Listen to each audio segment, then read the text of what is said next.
ರೇಣುಕಾಸ್ವಾಮಿ ಕೊಲೆ ಪ್ರಕರಣದಲ್ಲಿ ಈಗಾಗಲೇ ಬಂಧನದಲ್ಲಿರ್ತಕ್ಕಂಥ ಡಿ ಗ್ಯಾಂಗ್ನ 6 ಮಂದಿ ಹೈಕೋರ್ಟ್ಗೆ ಜಾಮೀನಿಗೋಸ್ಕರ ಮೊರೆ ಹೋಗಿದ್ದಾರೆ. ಹೈಕೋರ್ಟ್ನಲ್ಲಿ ವಾದ ಪ್ರತಿವಾದಗಳು ಜೋರಾಗಿ ನಡೀತಾ ಇದೆ. ಈಗಾಗಲೇ ದರ್ಶನ್ ಪರ ಸಿ.ವಿ. ನಾಗೇಶ್ ಅವರು ಪ್ರಬಲವಾದ ವಾದ ಮಂಡನೆ ಮಾಡಿದ್ದಾರೆ. ಹಾಗೆ ನೋಡೋಕೆ ಹೋದರೆ ಇದು 2ನೇ ದಿನದ ವಾದ ಮಂಡನೆ. ಅವ್ರದ್ದು ಮುಕ್ತಾಯ ಆದ ನಂತರ ಪ್ರತಿಯೊಬ್ಬ ಆರೋಪಿಗೂ ಕೂಡ ಅವರ ಪರ ವಕೀಲರು ಅಪಿಯರ್ ಆಗಬೇಕು, ವಾದ ಮಂಡನೆ ಮಾಡಬೇಕು. ದರ್ಶನ್ ಪರ ವಕೀಲ ಸಿ.ವಿ. ನಾಗೇಶ್ ವಾದವನ್ನು ಮುಕ್ತಾಯ ಮಾಡಿದ್ದಾರೆ.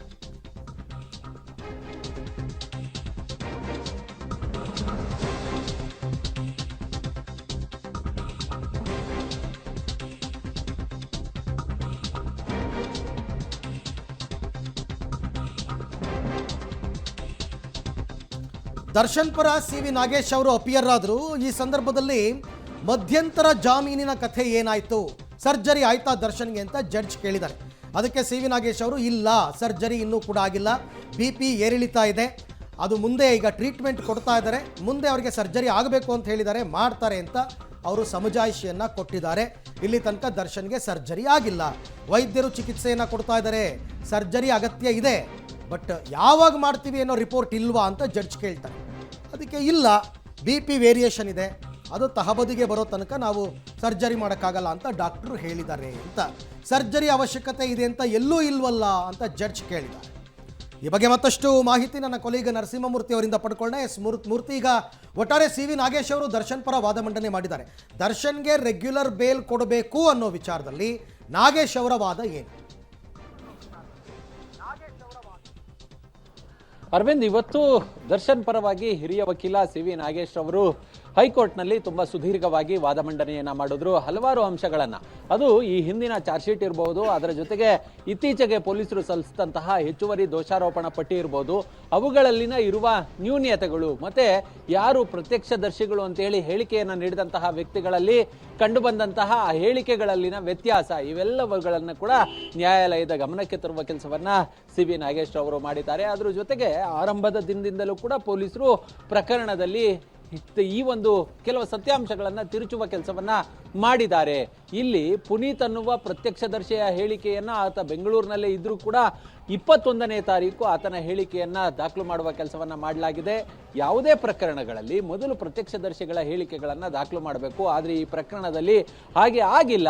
ಇದಕ್ಕೆ ಕಾರಣ ಏನು ಅನ್ನೋ ಮಟ್ಟಿಗೆ ನ್ಯಾಯಾಧೀಶರು ನ್ಯಾಯಾಲಯದಲ್ಲಿ ಪ್ರಶ್ನೆ ಮಾಡುವ ಕೆಲಸವನ್ನ ಸಿ.ವಿ. ನಾಗೇಶ್ ಅವರು ಮಾಡಿದ್ದಾರೆ. ಒಂದಷ್ಟು ಲೋಪದೋಷಗಳು, ನ್ಯೂನ್ಯತೆಗಳು, ಇವೆಲ್ಲವುಗಳನ್ನು ಕೂಡ ನ್ಯಾಯಾಧೀಶರ ಗಮನಕ್ಕೆ ತರುವ ಕೆಲಸವನ್ನ ಮಾಡಿದ್ದಾರೆ. ತುಂಬಾ ಸುದೀರ್ಘವಾಗಿ, ಅಂದ್ರೆ ಕಳೆದ 2 ದಿನಗಳ ಹಿಂದೆಯೂ ಕೂಡ ಸಿ.ವಿ. ನಾಗೇಶ್ ಅವರು ದೀರ್ಘವಾಗಿ ವಾದ ಮಂಡನೆಯನ್ನ ಮಾಡಿದ್ರು. ಇವತ್ತು ಕೂಡ ಸುಮಾರು 1.25 ಗಂಟೆಗಳಷ್ಟು ಸಮಯವನ್ನ ತೆಗೆದುಕೊಂಡು ತುಂಬಾ ಸುದೀರ್ಘವಾಗಿ ತಮ್ಮ ವಾದವನ್ನ ಇದೀಗ ಮುಗಿಸಿದ್ದಾರೆ. ವಾದ ಮುಗಿದಂತಹ ಸಂದರ್ಭದಲ್ಲಿ ನಿಮ್ಮ ಇಂಟ್ರಿಮ್ ಬೇಲ್ ಏನಾಯ್ತು, ಅಂದ್ರೆ ಮಧ್ಯಂತರ ಜಾಮೀನು ಏನಾಯ್ತು, ಆಪರೇಷನ್ ಆಯ್ತಾ, ಸರ್ಜರಿ ಆಯ್ತಾ ಅನ್ನೋ ಮಟ್ಟಿಗೆ ನ್ಯಾಯಾಧೀಶರು ಅಭಿಪ್ರಾಯ ಕೋರ್ಟ್ನ ಹಾಲ್ನಲ್ಲಿ ಕೇಳಿದ್ದಾರೆ. ಈ ಸಂದರ್ಭದಲ್ಲಿ ಇನ್ನೂ ಸರ್ಜರಿ ಆಗಿಲ್ಲ, ಸರ್ಜರಿ ಮಾಡಬೇಕು ಅಂತೇಳಿ ವೈದ್ಯರು ಅಭಿಪ್ರಾಯವನ್ನು ಪಟ್ಟಿದ್ದಾರೆ. BP ವೇರಿಯೇಷನ್ ಇದೆ, ಹೀಗಾಗಿ ಮಾಡಬೇಕು ಅನ್ನೋ ಮಟ್ಟಿಗೆ ಸಿ.ವಿ. ನಾಗೇಶ್ ಅವರು ಹೇಳಿದ್ದಾರೆ. ಆದರೆ ಈ ಹಿಂದೆ ಕೋರ್ಟ್ಗೆ ಕೊಟ್ಟಂತಹ ವೈದ್ಯಕೀಯ ವರದಿಗಳು, ಅಂದರೆ ಈವರೆಗಿನ ಚಿಕಿತ್ಸಾ ಬೆಳವಣಿಗೆಗಳೇನಿದೆಯಲ್ಲ ಅದರ ವರದಿಗಳಲ್ಲಿ ಎಲ್ಲೂ ಕೂಡ ಈ ರೀತಿಯಾಗಿ, ಅಂದರೆ ಈ ಸರ್ಜರಿಯನ್ನು ಮಾಡಬೇಕು ಅನ್ನೋ ಮಟ್ಟಿಗೆ ಎಲ್ಲೂ ಕೂಡ ಇಲ್ವಲ್ಲ ಅನ್ನೋ ಮಟ್ಟಿಗೆ ನ್ಯಾಯಾಧೀಶರು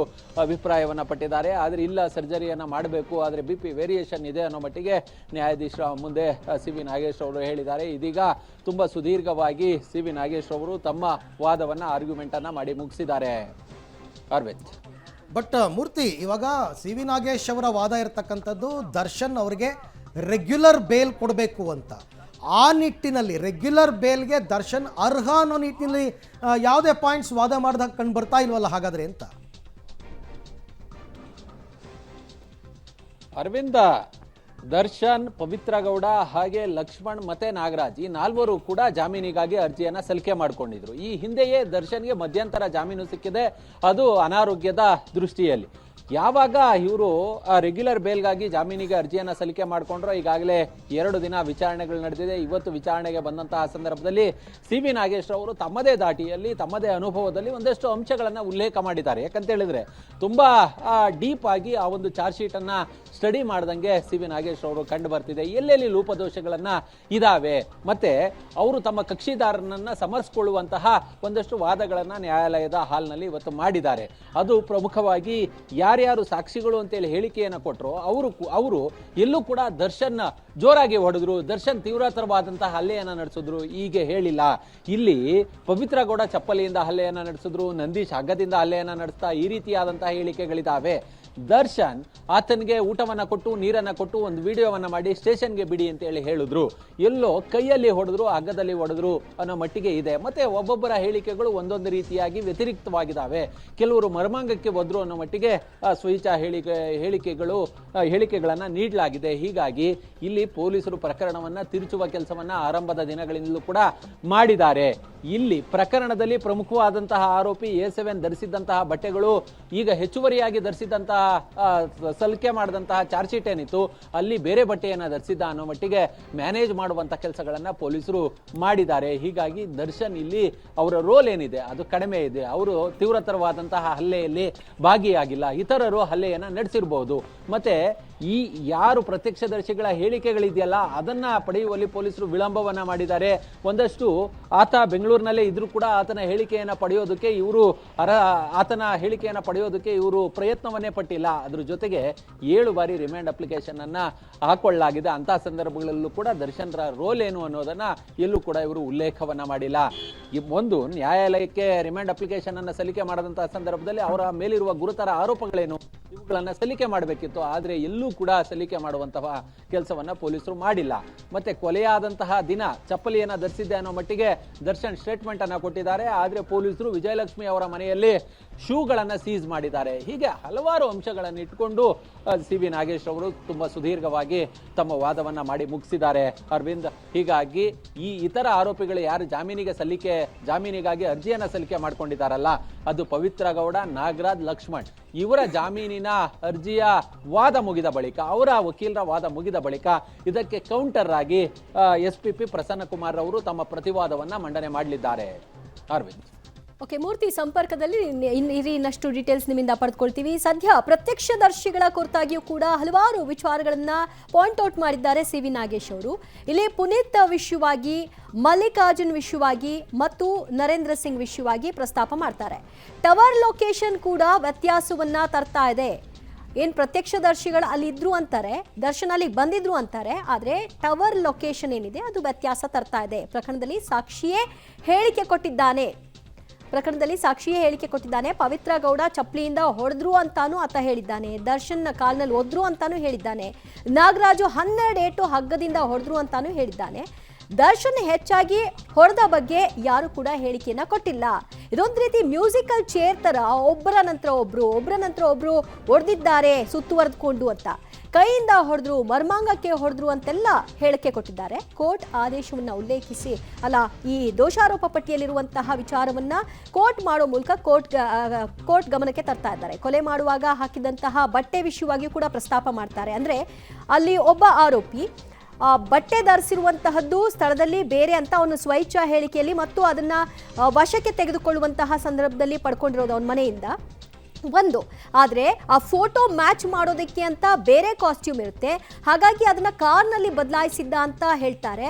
ಅಂದ್ರೆ ಇದು ಅದೇನು ವಾಶ್ರೂಮಾ, ಸ್ನಾನದ ಮನೆನಾ, ಅಲ್ಲಿ ಬಟ್ಟೆ ಬದಲಾಯಿಸಲಿಕ್ಕೆ ಶೆಡ್ನಲ್ಲಿ ಅಂತ CV ನಾಗೇಶ್ ಅವರು ವಾದವನ್ನ ಮಾಡಿದ್ದಾರೆ. ಪೊಲೀಸರು ಸುಳ್ಳು ಆರೋಪ ಮಾಡ್ತಿದ್ದಾರೆ ಅನ್ನೋದು ಪ್ರಬಲವಾಗಿ CV ನಾಗೇಶ್ ಅವರ ಇಡೀ ಒಂದು ವಾದದ ಸಾರಾಂಶ. ಟವರ್ ಲೊಕೇಶನ್ಸ್ ಕೂಡ ವ್ಯತ್ಯಾಸ ಇದೆ. ಪ್ರತ್ಯಕ್ಷದರ್ಶಿಗಳ ಸ್ಟೇಟ್ಮೆಂಟ್ ಅಲ್ಲೂ ಕೂಡ ಭಾರಿ ವ್ಯತ್ಯಾಸ ಇದೆ. ದರ್ಶನ್ಗೆ ರೆಗ್ಯುಲರ್ ಬೇಲ್ ಸಿಗಬೇಕು ಅನ್ನೋ ಸಂಬಂಧಿತವಾಗಿ CV ನಾಗೇಶ್ ಅವರು ವಾದವನ್ನ ಮುಂದುವರಿಸಿದ್ರು. ಹಲವಾರು ವಿಚಾರ, ಪ್ರತ್ಯಕ್ಷದರ್ಶಿಗಳ ಹೇಳಿಕೆಗಳಲ್ಲಿ ಆಗಿರುವಂತಹ ವ್ಯತ್ಯಾಸ, ಪೊಲೀಸರ ತನಿಖೆಯಲ್ಲಿ ಮೂಡಿರುವಂತಹ ಅನುಮಾನ ಮತ್ತು ಚಾರ್ಜ್ ಶೀಟ್ನಲ್ಲಿ ಉಲ್ಲೇಖ ಮಾಡಿರುವಂತಹ ಸಾಕ್ಷ್ಯಗಳ ಬಗ್ಗೆ ಇರುವಂತಹ ಗೊಂದಲ ಮತ್ತು ಒಂದಷ್ಟು ಸೃಷ್ಟಿ ಆಗಿದೆ ಅನ್ನುವಂತಹ ಆರೋಪ, ಇದೆಲ್ಲದರ ಬಗ್ಗೆ ಪ್ರಬಲವಾದಂತಹ ವಾದವನ್ನ ಮಾಡಿದಂತಹ CV ನಾಗೇಶ್ ಅವರು ತಮ್ಮ ವಾದವನ್ನ ಮುಕ್ತಾಯಗೊಳಿಸಿದ್ದಾರೆ. ಈಗ ಮತ್ತೊಬ್ಬ ಆರೋಪಿಯ ಒಂದು ವಾದ ಪ್ರತಿವಾದ ಆಗ್ತಾ ಇದೆ. ಸೊ ಈ ವಾದ ಮುಗಿದ ನಂತರದಲ್ಲಿ ಇಡೀ ಈ ಪ್ರಕರಣದ 6 ಜನ ಆರೋಪಿಗಳ ಅರ್ಜಿಯ ವಿಚಾರಣೆಯ ವಾದ ಆಗಬೇಕು. ಅದಾದ ನಂತರದಲ್ಲಿ SPP ಕೌಂಟರ್ ಆಗಿ ಏನೆಲ್ಲ ವಾದ ಮಾಡ್ತಾರೆ ಅನ್ನೋದು ಬಹಳ ಕುತೂಹಲವನ್ನ ಮೂಡಿಸ್ತಾ ಇದೆ. ಸದ್ಯಕ್ಕೆ ದರ್ಶನ್ ಆಪರೇಷನ್ ಕತೆ ಏನಾಯ್ತು ಅನ್ನೋದರ ಬಗ್ಗೆ ಕೂಡ ಇಲ್ಲಿ ಪ್ರಶ್ನೆಯನ್ನ ಜಡ್ಜ್ ಎತ್ತಿದ್ದಾರೆ.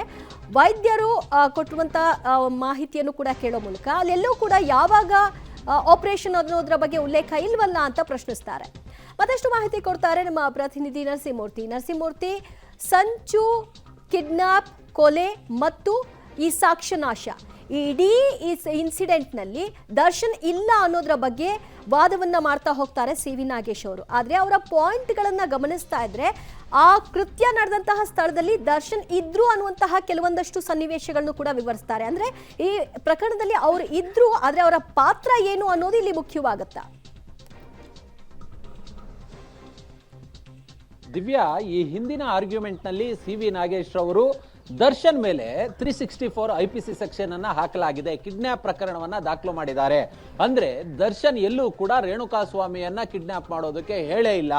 ಮತ್ತೆ ಕರೆತರೋದಕ್ಕೆ ಹೋಗಿದ್ದಂಥವ್ರು, ಅದು ನಂದೀಶ್ ಇರ್ಬೋದು, ಅದ್ರ ಜೊತೆಗೆ ರಾಘವೇಂದ್ರ ಇರ್ಬೋದು, ರವಿಕುಮಾರ್ ಇರ್ಬೋದು, ಇವರೆಲ್ಲರೂ ಕೂಡ ಯಾರು ಆತನ ಜೊತೆ ಬಂದಿದ್ದಾರೋ ಆ ಸನ್ನಿವೇಶಗಳು ಎಲ್ಲೂ ಕೂಡ ಕಿಡ್ನಾಪ್ ರೀತಿಯಾದಂತಹ ಸನ್ನಿವೇಶಗಳಲ್ಲಿ ಇಲ್ಲ. ಮತ್ತೆ ಮಾರ್ಗ ಮಧ್ಯದಲ್ಲಿ ಎಲ್ಲೋ ಒಂದ್ ಕಡೆ ಬಾರ್ನ ಮುಂದೆ ನಿಲ್ಲಿಸಿ ಮದ್ಯವನ್ನ ಖರೀದಿ ಮಾಡಿದ್ದಾರೆ, ಅದಕ್ಕೆ ಹಣವನ್ನ ರೇಣುಕಾಸ್ವಾಮಿಯೇ ಕೊಟ್ಟಿದ್ದಾನೆ. ಹೀಗಿದ್ದು ಕೂಡ ಹೇಗೆ ಇವರು 364 ಅಡಿ ಕಿಡ್ನಾಪ್ ಪ್ರಕರಣದಡಿ ದರ್ಶನ್ ಅನ್ನ ಆರೋಪಿಯನ್ನಾಗಿ ಮಾಡಿದ್ರು ಅನ್ನೋ ಮಟ್ಟಿಗೆ ಈ ಹಿಂದಿನ ವಾದದಲ್ಲಿಯೇ ಸಿ ವಿ ನಾಗೇಶ್ ಅವರು ನ್ಯಾಯಾಧೀಶರ ಗಮನಕ್ಕೆ ತರುವ ಕೆಲಸವನ್ನ ಮಾಡಿದ್ರು. ಆದ್ರೆ ಇವತ್ತು ಪ್ರಮುಖವಾಗಿ ಯಾರು ಪ್ರತ್ಯಕ್ಷದರ್ಶಿಗಳ ಹೇಳಿಕೆ ಇದೆಯಲ್ಲ, ಇದರಲ್ಲಿ ಗೊಂದಲಗಳಿದಾವೆ, ವ್ಯತಿರಿಕ್ತವಾಗಿದ್ದಾವೆ ಅನ್ನೋ ಮಟ್ಟಿಗೆ ನ್ಯಾಯಾಧೀಶರ ಮುಂದೆ ಹೇಳುವ ಕೆಲಸವನ್ನ ಮಾಡಿದ್ದಾರೆ, ಆರ್ಗ್ಯುಮೆಂಟ್ ಅನ್ನ ಮಾಡುವ ಕೆಲಸವನ್ನ ಮಾಡಿದ್ದಾರೆ.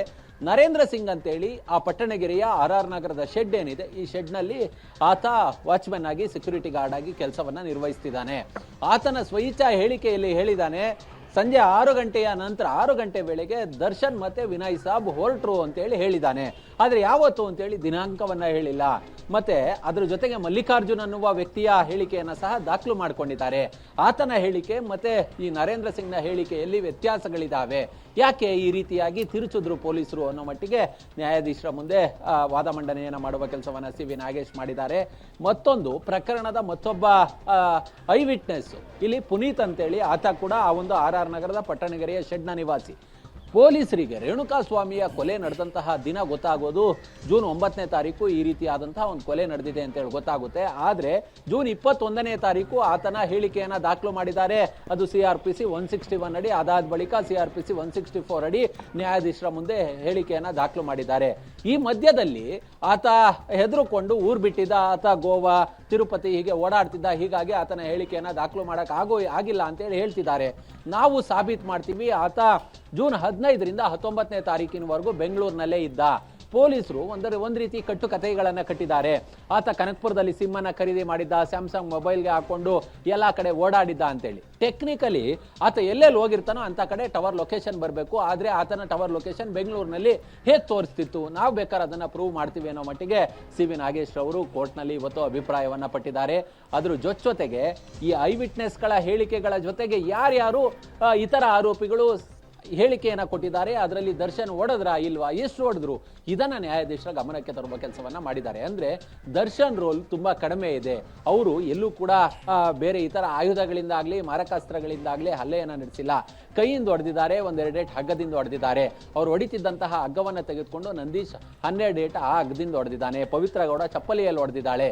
ಈ ರೀತಿಯಾಗಿ ಬೇರೆಯವರು ಬೇರೆ ರೀತಿಯಾದಂತಹ ಹೇಳಿಕೆಗಳನ್ನ ಕೊಟ್ಟಿದ್ದಾರೆ.